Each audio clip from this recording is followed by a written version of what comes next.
How much you pay for rent? Seriously, I want you to think about the number. According to apartment data aggregator Rent Cafe, the average amount being paid across the U.S. is $1,763 for an average of 911 square feet. That's a pretty spacious apartment in my experience. But then again, I've never lived anywhere bigger than a two-bedroom since I went to college. Zillow puts the overall average closer to $2,000 for all property sizes. For most people watching this, that's your biggest monthly expense, right? I know that's the case for me, and I'm paying less than that. I'm sure you think about taxes often enough, but an aspect of living in the US that often goes overlooked in the daily grind is the fact that we have to contribute to the things our government spends money on.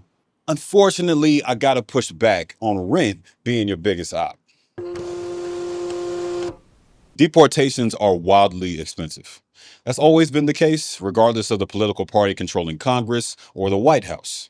A ballpark estimate clears $18,000 for every person who gets pursued, detained, and deported, while the per citizen price tag to execute those deportations is 2.3K. Of course, that isn't coming directly out of each person's income taxes, nor does that funding get pulled from income taxes alone.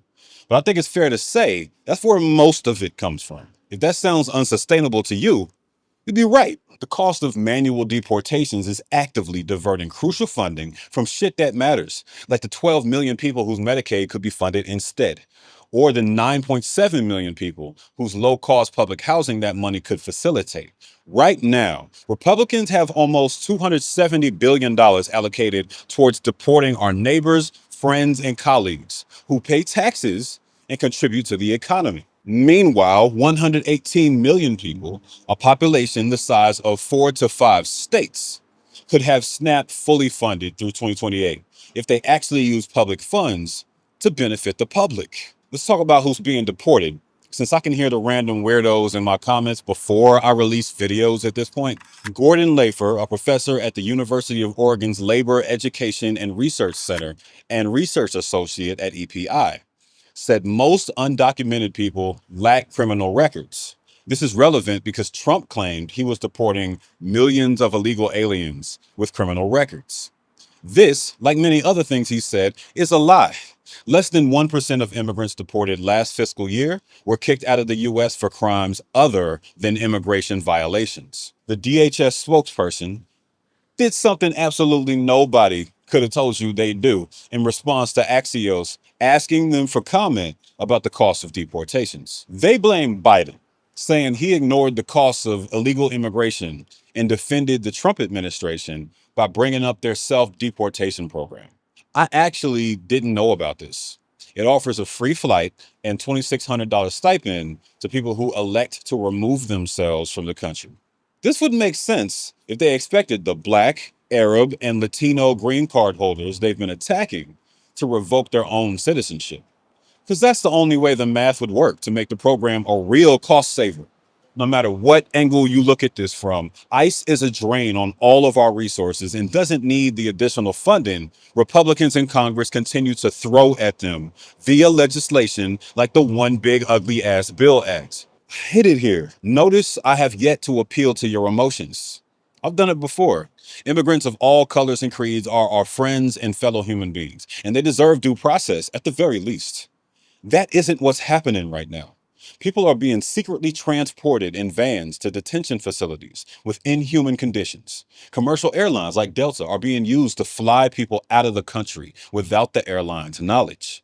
And we've all seen the footage of ICE assaulting and murdering people at the slightest provocation.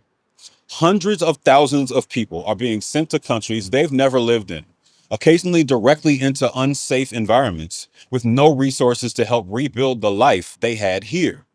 It's a level of cruel, detached mass punishment unleashed on non criminals who actively make the country better and more economically solvent through their labor and spending. I'm focusing on the dollars and cents in an effort to make it real for you and point out that even the most heartless, calculated Republican can't argue with the financial side of this situation. Deporting people indiscriminately at this scale and with this level of cruelty is bad for America on every conceivable level. The country is worse off as a result, and too many families are decimated while being written off as collateral damage. What can we do about it? I'm sharing information that a lot of us don't have. So sharing this and the cited sources included is a strong start. If someone in power on any level of government tries to tell you deportations are economically efficient, they're lying. If they try to tell you it's only being done to remove violent criminals, they're lying.